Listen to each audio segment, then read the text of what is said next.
એક એવું પુસ્તક કે જે કોઈ પબ્લિશ કરવા તૈયાર થતું નતું, પરંતુ આખરે એ થયું છે. અને પુસ્તક છે ગોડસે ઉપરનું, જેણે ગાંધીજીની હત્યા કરી હતી અને એની તપાસ માટેનું એક કમિશન પણ નિયુક્ત કરવામાં આવ્યું હતું. તો એ બધા બેઝ લઈને તુષાર ગાંધીએ, ગાંધીજીના પ્રપૌત્ર, એમણે આ પુસ્તક આખું તૈયાર કર્યું ઇંગ્લિશમાં.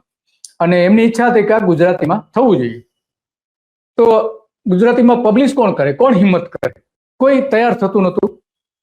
જે તૈયાર થાય શરૂઆતમાં, પછી બદલાઈ જતું હતું વલણ. એવું તુષાર ગાંધીએ આ પુસ્તક જ્યારે વિમોચન થયું ત્યારે કહ્યું હતું. તો આ પુસ્તક જેમણે અનુવાદિત કર્યું છે ઇંગ્લિશમાંથી ગુજરાતીમાં અને પબ્લિશ કરવામાં મહત્વનો એનો ફાળો પણ છે. એવા આપણે કેયુરભાઈ સાથે આજે વાત કરવી છે. કારણ કે 30 જાન્યુઆરી આવી રહી છે અને ત્યારે ગાંધીજીને યાદ કરીએ. અને એમાં ગાંધી માટે જે સંઘ પ્રેરિત, સંઘ અને એની સાથે જોડાયેલા લોકો કઈ રીતે વિરોધ કરતા હતા, એ બધું જ આ પુસ્તકમાં છે. અને એ પુસ્તકને સારી રીતે પચાવ્યું છે કેયુરભાઈ કોટક. પત્રકાર રહી ચૂક્યા છે અને હવે અલગ અલગ અનુવાદિત કરીને પુસ્તકો પણ પબ્લિશ કરે છે. તો એમની સાથે આપણે વાત કરીશું. કેયુરભાઈ, તમારું સ્વાગત છે તો ગુજરાત રિપોર્ટમાં.